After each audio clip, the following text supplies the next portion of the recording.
ஓம் பிர்லா காலகட்டத்தில் பூரா suspension of opposition MPs, சபை கூச்சல் பார்லிமெண்ட்டுக்குள்ள அட்டாக்கு, செங்கோலை பதிக்கிறதுனா மோடி தான் போய் பதிக்கிறாரு, ஓம் பிர்லா பின்னாடி கையை கட்டிட்டு வர்றாரு. இதுதான் கண்டினியூட்டியா? மோடி நினைச்சதெல்லாம் சரிதான், மோடி தான் எல்லாமே, இது ஒரு குரூப். ஆனா இன்னொரு குரூப் மௌனமா இருக்கு. அதுக்கு பல காரணங்கள் இருக்கலாம். உரிய நேரத்துல கூட்டணி கட்சிகள் கொடுக்கிற நிர்பந்தத்தை விட சொந்த கட்சி கொடுக்கிற நிர்பந்தம் மோடி அவர்களுக்கு பெரிய தலைவலியாக மாறும் என்பது எனக்கு கனத்த மௌனம் இருப்பதாக நான் உணர்றேன். அவுட் அண்ட் அவுட் பாத்தீங்கன்னா இது மோடி ஆதரவு, மோடி எதிர்ப்புன்னு பிஜேபிக்குள்ளேயே குமுறல்கள் தெரியுது. அதாவது ரெண்டு அணியாக இப்போது இந்த நம்மளோட என்டையர் பாலிடிக்ஸும் பிரிஞ்சு நிற்குது. ஒரு அணிக்கு பேரு இந்தியா, இன்னொரு அணிக்கு பேரு இந்தியா. இது ஒரு வகையில பார்த்தா ஜனநாயகத்தை சீரமைக்கும், சரிபார்த்து சமன் செய்து சீரமைக்கும்ங்கிறது எனக்கு.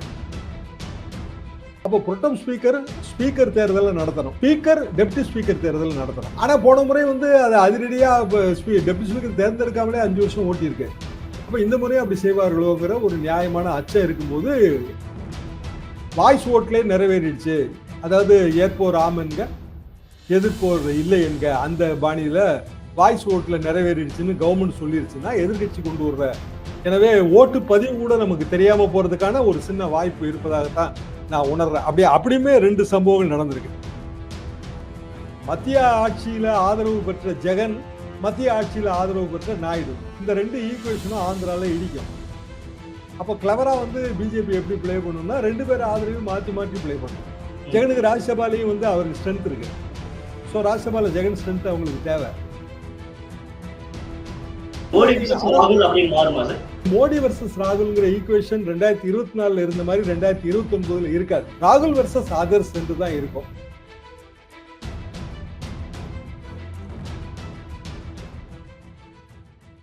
அனைவருக்கும் வணக்கம். இன்றைய சிறப்பு நேர்காணலில் நம்மோடு இணைந்திருக்கிறார் மூத்த பத்திரிகையாளர் தராசு ஷாம் அவர்கள். சாம் சார் வணக்கம். வணக்கம், எப்படி இருக்கீங்க? நல்லா இருக்கேன் சார், நீங்க நலமா இருக்கீங்களா? நல்லா இருக்கேன் சார். எதிர்கட்சி தலைவராக ராகுல் காந்தி நியமிக்கப்பட்டிருக்காரு. கடந்த தேர்தலை காட்டிலும் இந்த தேர்தலில் காங்கிரஸ் ஒரு வலுவான எதிர்கட்சியா இருக்காங்க. இந்த நிலையில ராகுல் காந்தி எதிர்கட்சி தலைவராக நியமிக்கப்பட்டிருக்காரு. இது எந்த அளவுக்கு பலனளிக்கும் சார் காங்கிரஸ்? ராகுல் காந்தியை பொறுத்தவரையில் அவர் கொஞ்சம் தயக்க நிறைந்த தலைவராகத்தான் வர்ணிக்கப்பட்டார். ஆனால் இந்த முறை எதிர்கட்சி தலைவர் பதவியை ஏற்றுக்கொண்டிருப்பதால் இந்த தயக்கம் போயிருக்கிறது என்றுதான் நான் நினைக்கிறேன். ஆனால் போன 2 முறையும் காங்கிரஸ் கட்சிக்கு எதிர்கட்சி அந்தஸ்து கிடைக்கவில்லை. 10% இடம் வேண்டும். 543 சீட்டுகள் என்றால் குறைந்தபட்சம் 55 இடங்களில் வெற்றி பெற்றிருக்க வேண்டும். காங்கிரஸ் கட்சி அந்த வெற்றியை பெறவில்லை. எனவே அதிகாரபூர்வமான எதிர்கட்சி தலைவர் தேர்ந்தெடுக்கப்படுவதற்கான வாய்ப்பு இல்லாமல் இருந்தது. இந்த முறை கிட்டத்தட்ட 100. எனவே அதிகாரபூர்வமான எதிர்கட்சி தலைவராக ராகுல் காந்தி தேர்ந்தெடுக்கப்பட்டிருக்கிறார். அது ஒரு வகையில் நல்லது. காரணம் என்னவென்றால், ஒரு காலகட்டத்திலே, அதாவது திரு நரேந்திர மோடி அவர்களின் காலகட்டத்திற்கு பின்னால், அவர் 75 வயது ஆனவுடன் பதவி ஓய்வு பெறுவதற்கான வாய்ப்பு இருக்கிறது. சரி, இந்த முழு காலகட்டமும் நீடிப்பதாக வைத்துக் கொண்டாலும் அதற்கு பின்னால் ஒரு ஈக்குவேஷன் வரும். அதாவது பிஜேபி வெர்சஸ் அதர்ஸ் என்கிற அந்த ஈக்குவேஷனில் ராகுல் காந்திக்கான முக்கியத்துவம் கிடைக்கும்.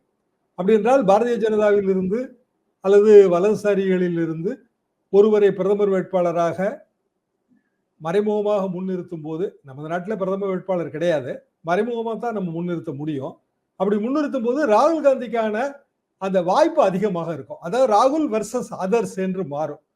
இப்போது மோடி வெர்சஸ் அதர்ஸ் என்று இருக்கிற அந்த ஈக்குவேஷன் மாறும். அது மோடி வெர்சஸ் ராகுல் காந்தி என்றா, மோடி இன்னும் அடுத்த 5 வருஷம் கழிச்சு அவர் பிரைம் மினிஸ்டர் கேண்டிடேட்டா இருப்பாராங்கிற சந்தேகம் தானே. அவருக்கு 75 வயசு ஆகுதுங்க அடுத்த வருஷம். அப்ப 80 வயசுல அவர் பிரைம் மினிஸ்டர் கேண்டிடேட் ஆகுதுங்கிறது ரொம்ப சிரமம் என்று தான் நான் நினைக்கிறேன். காரணம் என்னன்னா, பிஜேபி RSS அவர்களோட அந்த ஏற்கனவே இருக்கிற அந்த நெறிமுறை, 75 வயசுக்கு மேல அவங்க ஆக்டிவ் பாலிடிக்ஸ்ல இருக்கக்கூடாது. அந்த மார்க்தர்ஷிக் மண்டல்னு வச்சிருக்கிறாங்க, வழிகாட்டும் குழு, அதுக்கு தான் போகணும் என்றுதான் அந்த திட்டவட்டமான வரையறை இருக்கிறது. இல்லைன்னா முழுவதுமாக RSS பிடியிலிருந்து பிஜேபி விலகி வர வேண்டும். அது பிஜேபிக்குள்ளேயே பெரிய சலசலப்பை ஏற்படுத்தும். அப்படி விலகி வர மாட்டார்கள். எனவே மோடி வெர்சஸ் ராகுல்ங்கிற ஈக்குவேஷன் 2024 இருந்த மாதிரி 2029 இருக்காது. ராகுல் வெர்சஸ் அதர்ஸ் என்று தான் இருக்கும்.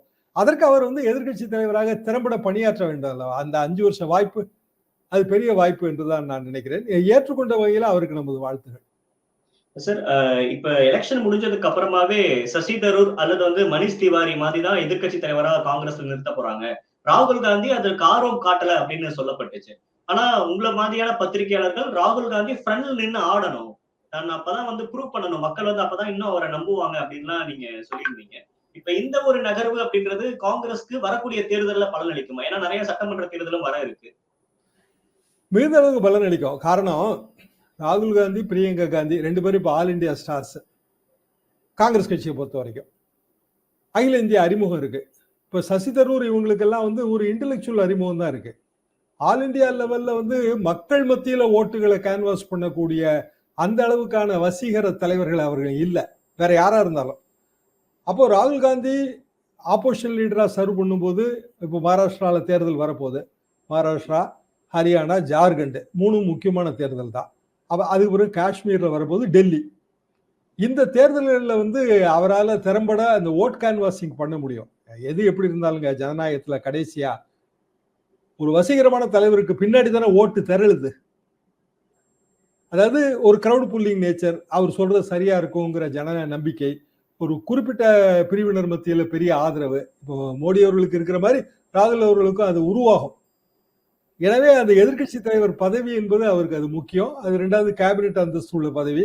முக்கியமான எல்லா வழிகாட்டு குழுக்களிலும் அவருக்கான முக்கியத்துவம் இருக்கு. அப்புறம் மனித உரிமை மாதிரியான அரசாங்க குழுக்கள்ல இடம்பெறக்கூடிய உறுப்பினர்களை தேர்ந்தெடுக்கக்கூடிய அந்த உரிமை வந்துருது. எனவே எதிர்கட்சி தலைவர் பதவியை அவர் ஏற்றுக்கொண்டது மிகவும் சரி. நீங்க சொல்ற மாதிரி அவர் தயக்கத்துல ஏற்றுக்கொள்ளாமல் விடுவாரோங்கிற சந்தேகம் இருந்தது. தயக்கம் போயிருக்கிறது என்றுதான் நான் நினைக்கிறேன்.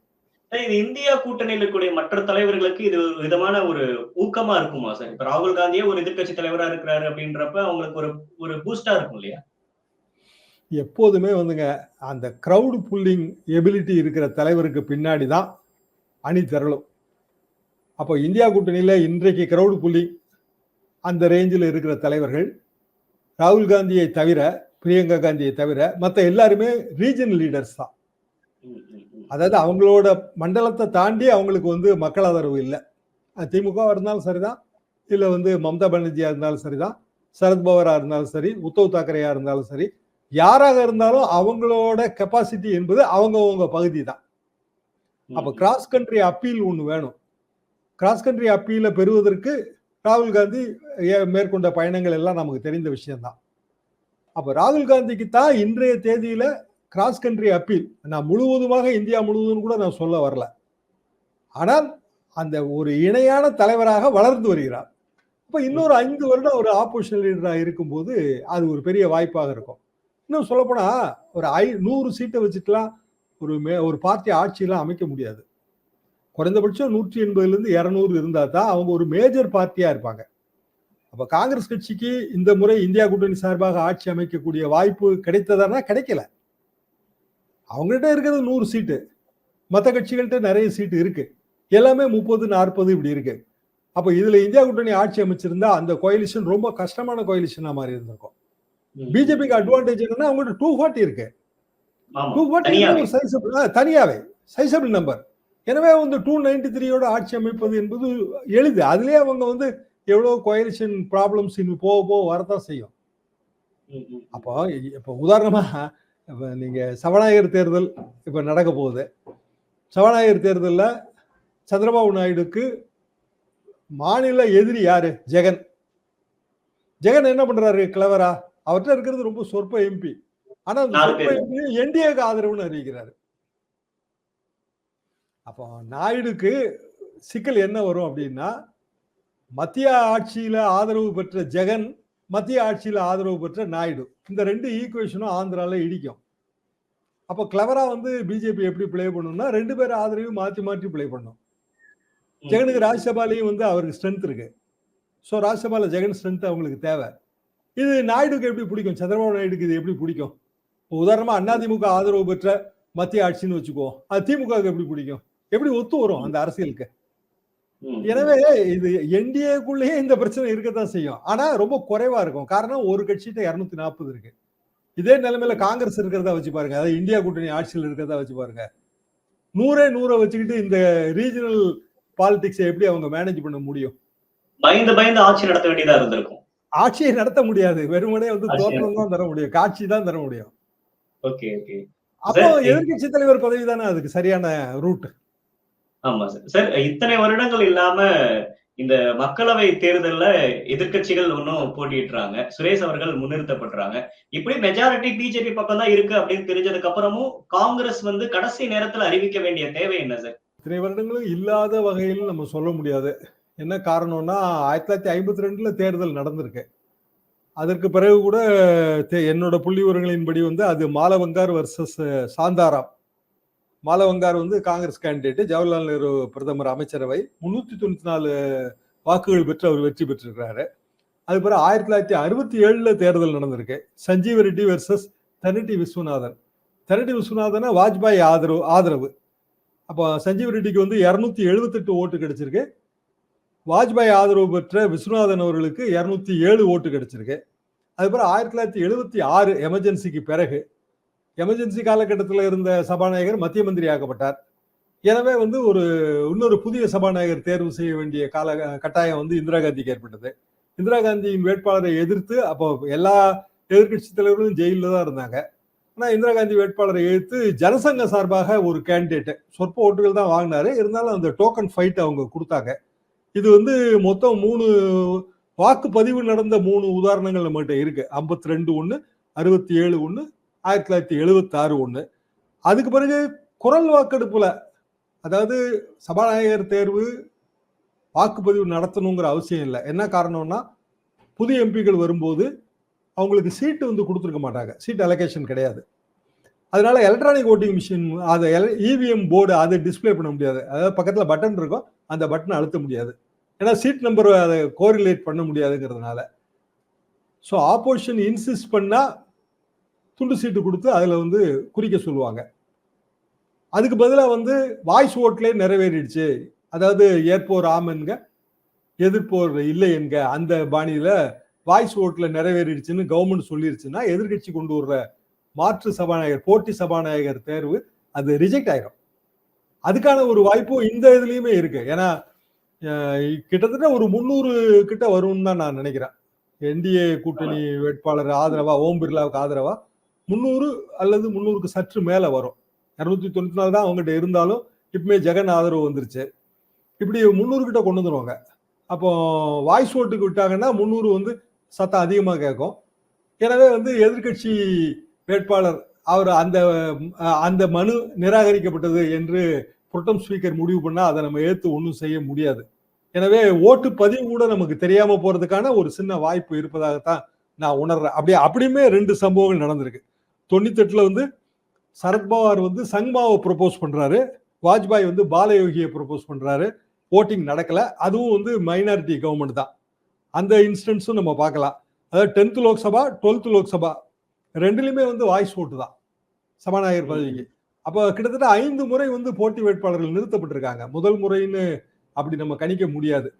அதாவது முதல் முறையாக ஒரு பரபரப்பாக இந்த தேர்தல் நடக்கு, அப்படி வேணா நம்ம எடுத்துக்கிடலாம். என்ன காரணம் சார் அந்த பரபரப்புன்ற வார்த்தையை பயன்படுத்துறீங்க? அதுக்கான காரணம் என்னன்னாங்க, போலரைசேஷன் ஆகி போச்சு. நம்ம போன லோக்சபா தேர்தல், நடந்து முடிந்த லோக்சபா தேர்தலில் நடந்த பிரச்சாரங்கள் எல்லாத்துலேயுமே போலரைசேஷன், அதாவது 2 எக்ஸ்ட்ரீம் எண்டு. இப்போ பிரதமர் மோடி அவர்கள் அவரோட பிரச்சாரம் பூராமே மைனாரிட்டிகளுக்கு எதிராக தான் இருந்தது. அவர் இன்னைக்கு இல்லைன்னு மறுக்கலாம். ஆனால் அவர் எத்தனையோ 2 எருமை இருந்தால் ஒரு எருமையை பிடிங்கி கொடுத்துருவாங்கன்னு சொன்னார். அதிக குழந்தைகள் பெற்றுக்கொள்பவர்களுக்குன்னு சொன்னார். அப்புறம் மத ரீதியான இடஒதுக்கீடு, அப்புறம் ஜாதிவாரி கணக்கெடுப்புக்கு எதிராக, இப்படி பல இடங்கள்ல வந்து அவர் வந்து ஒரு ஓட் பேங்கை போலரைஸ் பண்ணாரு. அப்ப ஆப்போசிட் ஓட் பேங்கை போலரைஸ் பண்ணும்போது கண்ட்ரி வந்து டிவைட் ஆகி தான் இருக்கு. இப்போ 2 ஓட் பேங்கா போலரைஸ் ஆயிருக்கு. இப்போ நீங்க சபாநாயகர் போட்டி வேட்பாளர் 2 வேட்பாளர்களுக்கு இடையில நீங்க பாத்தீங்கன்னா, ஒரு வேட்பாளர் முற்படுத்தப்பட்ட வகுப்பை சேர்ந்தவர், அவர் 2வது முறை தான் இப்ப எம்பி ஆயிருக்காரு. இன்னொரு வேட்பாளர் ஒடுக்கப்பட்ட ஏழை, எது 8வது முறைங்க. நடுவுல 2 டேர்ம் அவர் ஜெயிக்கல, இது 8வது முறை. ஆனா 8 முறை எம்பியா இருக்கிறாரு. அப்போ ஒரு ஓட் பேங்குக்கு பிளே ஆகுது இது. காங்கிரஸ் கட்சி மற்றும் பிஜேபிக்கு எதிராக இருக்கிற கட்சிகள் எல்லாமே ஒரு குறிப்பிட்ட ஓட் பேங்கை எடுத்திருக்காங்க, அட்ராக்ட் பண்ணியிருக்காங்க. ஸோ அந்த ஓட் பேங்குக்கு அவங்க பிளே பண்றாங்க. வெற்றி தோல்வி இதுல பாயிண்ட் இல்லை. ப்ரூவிங் த ஒரு ஓட் பேங்க் பாலரைசேஷன், இதுதான் இதுல வந்து பாயிண்ட். ஒரு ஓட் பேங்க் எங்க பக்கம் இருக்கு அப்படின்னு ஒரு தரப்பும், இன்னொரு தரப்பு இல்ல மாற்று ஓட் பேங்க் எங்க பக்கம் இருக்குன்னு அப்படியாக இது போகுது. அதனாலதான் இது பரபரப்பா இருக்குன்னு நான் நினைக்கிறேன். சார், எதிர்க்கட்சிகள் ஒரு டிமாண்ட் வந்து வச்சிருந்தாங்க. ராஜ்நாத் சிங் கிட்ட எல்லாம் கூட கேட்டிருந்தாங்க. மக்களவை துணைத் தலைவர் பொறுப்பு வந்து எதிர்க்கட்சிகளுக்கு கொடுங்க அப்படின்னு சொல்லிட்டு. பேச்சுவார்த்தை நடந்துட்டதுக்கு அப்புறம் பாஜக தரப்புல இருந்து எந்த ஒரு பதிலும் வரல. அதனாலதான் வந்து நாங்க இங்க ஒரு வேட்பாளரை முன்னிறுத்துறோம் அப்படின்னு காங்கிரஸ் சொல்றாங்க இல்லையா? இதை எப்படி பாக்குறீங்க? இதுவுமே சரியான ஒரு நகர்வா காங்கிரஸ் தரப்புல இருந்து? நகர்வு சரியானதுதான். இதுல பிராக்டிகல் டிஃபிகல்ட்டி ஒண்ணு இருக்கு. அதாவது சபாநாயகர் தேர்வுக்கு மட்டும் நம்மகிட்ட ப்ரொசீஜர் இருக்கு. டெப்டி ஸ்பீக்கர் தேர்வு, சபாநாயகர் தேர்வு முடிந்த பிறகு அந்த சபாநாயகர் தான் அதை நடத்த முடியும். என்ன காரணம்னா, இப்ப நம்ம கிட்ட இருக்கிறது புரோட்டம் ஸ்பீக்கர் தான், அது தற்காலிக சபாநாயகர். அது வந்து நியமன பதவி, பிரசிடென்ட் வந்து நியமிக்கிறாங்க. அதுல நமக்கு கான்ட்ரவர்சி வந்துருச்சு. என்னன்னா, அவரோட மொத்த அது எத்தனை முறை எம்பியாக இருந்தார்கள், இதை வச்சுதான் அந்த புரோட்டம் ஸ்பீக்கர் நம்ம தேர்ந்தெடுக்கிறோம். அப்படி பார்த்தா சுரேஷ் தான் வந்து 8 முறை எம்பியா இருந்திருக்கிறாரு, அவருக்கு தான் அந்த வாய்ப்பு கொடுக்கணும் என்பது ஒரு கருத்து. ஆனா பிஜேபி தரப்பு அவங்க என்ன சொல்றாங்கன்னா, அவர் தொடர்ந்து 8 முறை இருக்கல, நடுவில் 2 முறை அவர் எம்பியா இல்ல, எனவே இவருக்கு வாய்ப்பு என்று இவர்கள் சொல்கிறார்கள். அப்போ புரோட்டம் ஸ்பீக்கர் தேர்தலை நடத்தணும், ஸ்பீக்கர் டெப்டி ஸ்பீக்கர் தேர்தல் நடத்தணும். அப்போ டெப்டி ஸ்பீக்கர் பதவிக்கான அந்த ஏற்பாடு இப்போதே முடிக்கணும்னா ஸ்பீக்கர் தேர்வு முடிஞ்ச பிறகுதானே முடிக்க முடியும். அது தனியா பேச வேண்டிய விஷயம் என்கிற நிலைப்பாடை பாரதிய ஜனதா இந்திய கூட்டணி எடுக்குது. ஆனா இந்தியா கூட்டணியோட நியாயமான அச்சம் தான் நான் நினைக்கிறேன். என்னன்னா, ஸ்பீக்கர் தேர்வு எந்த விதமான ஒரு ஒத்திசைவோட நடந்துருச்சுன்னா டெப்டி ஸ்பீக்கர் தேர்தலையும் அவங்க நடத்துவாங்கன்னு என்ன நிச்சயம் இருக்கு? ஏன்னா லாஸ்ட் டைம் நடத்தல. அப்ப நீங்க இப்பவுமே அது சொல்லுங்கன்னு அவங்க சொல்றாங்க. சரிதான். ஸ்பீக்கர் தேர்வு முடிஞ்ச உடனே அப்படியே விட்டாங்கன்னா அது டெப்டி ஸ்பீக்கர் தேர்வு இல்லாமலே போகும். அதாவது பேசிக்கா கான்ஸ்டிடியூஷன் வயலேஷன். அது கான்ஸ்டிடியூஷன்ல ஸ்பீக்கர் டெப்டி ஸ்பீக்கர் 2 போஸ்டுக்கும் ப்ரொவிஷன் இருக்கு. ஆனா போன முறை வந்து அது அதிரடியா டெப்டி ஸ்பீக்கர் தேர்ந்தெடுக்காமலே 5 வருஷம் ஓட்டி இருக்கு. அப்ப இந்த முறையும் அப்படி செய்வார்களோங்கிற ஒரு நியாயமான அச்சம் இருக்கும்போது 2க்கும் சேர்த்து ஒரு ஏற்பாடு என்கிற ஒரு வற்புறுத்தலை வந்து இந்தியா கூட்டணி தருது. என்டிஏ கூட்டணி அதுக்கு தயாராக இல்லை. அதாவது 2 அணியாக இப்போது வந்து இந்த நம்மளோட என்டையர் பாலிடிக்ஸும் பிரிஞ்சு நிற்குது. ஒரு வகையில நல்லதுங்க. என்னன்னா, சின்ன சின்ன கட்சிகளா நிறைய இருக்கிறதுங்கிறது அது சரியில்லை. நீங்க கேரளா மாடல்ல நான் ரொம்ப காலமா அதை பார்த்துட்டே வருவேன். என்னோட நண்பர் வந்து மறைந்த காங்கிரஸ் தலைவர் வாழப்பாடி ராமமூர்த்தி, அவர் வந்து என்ன சொல்லுவாருன்னா, பொலிட்டிக்கல் ஸ்ட்ராட்டஜி தமிழ்நாட்டுன்னு எப்படி வரணும்னா 2 அணி தாங்க இருக்கணும். கேரளால எல்டிஎஃப் யூடிஎஃப் எத்தனை கட்சி வேணாலும் இருக்கட்டும், அந்த 2 அணிக்குள்ளதான் வர முடியும். இப்பதான் அங்க தேடா வந்து பிஜேபி வருது. எங்க வாழப்பாடி ராமமூர்த்தி காலகட்டம், நாங்க பேசிட்டு இருக்கிற காலகட்டத்துல 2 அணிதான். அப்ப 2 அணின்னு வரும்போது ஒரு 5 வருடம் அவங்க இருந்தா ஒரு 5 வருடம் இவங்க இருக்கும்போது செக் அண்ட் பேலன்ஸ் கரெக்டா இருக்கும். சரிபார்த்து சமன் செய்ய அமைப்புகளாக ஒண்ணுக்கு ஒண்ணு சரிபார்த்துக்கிடும். அப்படி தமிழ்நாட்டுல வரணும் பாரு. தமிழ்நாட்டுல அப்படி வரவே இல்லைன்னு வைங்க. ஆனா இப்ப அகில இந்திய அரசியல்ல இப்ப அப்படி தோற்றம் எனக்கு தெரியுது. என்னோட அனுபவத்துல இருந்து நான் பார்த்த வகையில 2 அணி. ஒரு அணிக்கு பேரு என்டிஏ, இன்னொரு அணிக்கு பேரு இந்தியா. பேர் எப்படி வேணாலும் நீங்க வச்சுக்கங்க, எப்படி வேணாலும் வச்சுங்க பேரை. ஆனா 2 அணியா நிக்குதுல்ல. 2 மாறுபட்ட தத்துவங்கள், 2 மாறுபட்ட அணுகுமுறைகள். இந்த அணுகுமுறைகள்ல 2 சாய்ஸ், 2 சாய்ஸ் இந்திய வாக்காளர்கள் கிடைக்குது. இது வந்து ஒரு வகையில பார்த்தா ஜனநாயகத்தை சீரமைக்கும், சரிபார்த்து சமன் செய்து சீரமைக்கும்ங்கிறது என் கருத்து. சார், இறுதியா ஒரு கேள்வி சார். இப்ப அமைச்சரவை இலக்காலேயே சந்திரபாபு நாயுடு கேட்பாரு, நிதிஷ் டிமாண்ட் வைப்பாங்க அப்படின்னு எதிர்பார்க்கப்பட்டுச்சு. சபாநாயகர் பொறுப்பு கேட்கிறாங்க அப்படின்னும் பேசப்பட்டுச்சு.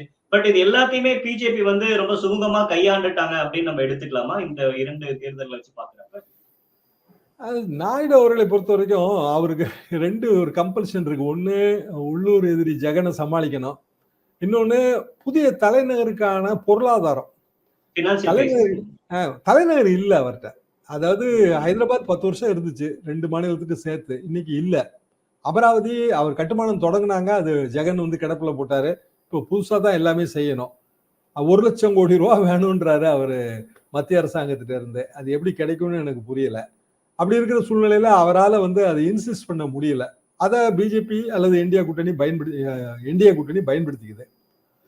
நிதிஷ பொறுத்த வரைக்கும் அவர் ஏற்கனவே வந்து கூட்டணி தயவுல தான் முதலமைச்சராகவே இருக்காரு. பெரிய நிபந்தனைகளை எல்லாம் விதிக்கக்கூடிய வாய்ப்பு இல்லை.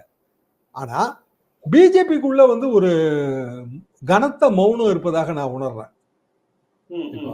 அவுட் அண்ட் அவுட் பாத்தீங்கன்னா இது மோடி ஆதரவு, மோடி எதிர்ப்புன்னு பிஜேபிக்குள்ளேயே வந்து குமுறல்கள் தெரியுது. எப்போதுமே இந்த நெகோசியேஷன் எல்லாத்துக்குமே அமித்ஷா, ராஜ்நாத் சிங், மோடியோட அந்த க்ளோஸ்னஸ். அதுக்கு அவர் சொல்ற ரீசன் என்னன்னா கண்டினியூட்டிங்கிறது தான் ரொம்ப முக்கியம் அப்படின்றாரு. அப்ப கண்டினியூட்டி வந்து திறமை அடிப்படையில் இருக்கணும்ல. அப்ப அமித்ஷாவோட திறமை என்ன? மணிப்பூர் கலவரம், அதுதான் உள்துறையோட திறமையா? ராஜ்நாத் சிங்கோட திறமை என்ன? பாதுகாப்பு அமைச்சர். எத்தனை தாக்குதல்களை நம்ம பார்த்துட்டோம். சீனா அக்ரஷன். இன்னைய தேதி வரைக்கும் அருணாச்சல பிரதேச அவங்க வந்து வரைபடத்தின் மூலமா உரிமை கொண்டாடிட்டு இருக்காங்க. அதுதான் ராஜ்நாத் சிங்கோட திறமையா? நிதியமைச்சர் நிர்மலா சீதாராமன் சொல்லவே வேணாம், முழுக்க சொல்லவே வேண்டாம். நீங்க பரம ஏழை அவங்க. ஃபாரின் மினிஸ்டர் ஜெய்சங்கர், கனடால நமக்கு ப்ராப்ளம். யூஎஸ்ல வந்து இன்னைக்கு வந்து ஒரு யூஎஸ் சிட்டிசனை கொலை பண்ண முயற்சித்ததாக இந்தியன் நேஷனல் குப்தாவை அங்க வந்து செக்கோஸ்லோவேக்கியால இருந்து எக்ஸ்ட்ரடிக்ஷன் பண்ணிட்டாங்க. பல வகைகள்ல வந்து இந்திய எதிர்ப்பு வந்து உலகம் பூராவும் இருக்கு. மோடி தன்னை தானே விஸ்வகுருன்னு அழைச்சிக்கிறாரு. அப்படியெல்லாம் ஒன்றும் விஸ்வகுருவெல்லாம் தெரியல.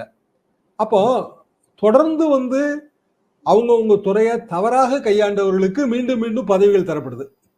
அதே அடிப்படை தான் ஓம் பிர்லாவுக்கும் சபாநாயகருக்கும் கண்டினியூட்டின்றாங்க. ஓம் பிர்லா காலகட்டம் அவர் 2வது முறை தான் எம்பி ஆகிறாரு. ஓம் பிர்லா காலகட்டத்தில் பூரா சஸ்பென்ஷன் ஆஃப் ஆப்போசிஷன் எம்பிஸ், சபை கூச்சல் பார்லிமெண்ட்டுக்குள்ள அட்டாக்கு, செங்கோலை பதிக்கிறதுனா மோடி தான் போய் பதிக்கிறாரு. ஓம் பிர்லா பின்னாடி கையை கட்டிட்டு வர்றாரு. இதுதான் கண்டினியூட்டியா? அப்போ இயல்பாக இது எதை நோக்கி போயிருதுன்னா மோடி நினைச்சதெல்லாம் சரிதான், மோடி தான் எல்லாமே. இது ஒரு குரூப். ஆனா இன்னொரு குரூப் மௌனமா இருக்கு. அதுக்கு பல காரணங்கள் இருக்கலாம். உரிய நேரத்துல கூட்டணி கட்சிகள் கொடுக்கிற நிர்பந்தத்தை விட சொந்த கட்சி கொடுக்கிற நிர்பந்தம் மோடி அவர்களுக்கு பெரிய தலைவலியாக மாறும் என்பது எனது கணிப்பு. இது வரக்கூடிய தேர்தல்களை வச்சு அதுல பாஜகவோட வெற்றி தோல்விகளை பொறுத்துதான் இந்த மௌனமுக்கு அப்புறவங்க பேசுவாங்க அப்படின்னு நம்ம எடுத்துக்கலாமா சார்? அப்படிதான் எடுத்துக்கிடணும். ஓகே சார், நிறைய விஷயங்கள் பகிர்ந்துகிட்டீங்க. நேரம் கொடுத்தமைக்கு நன்றி சார். தேங்க்யூ.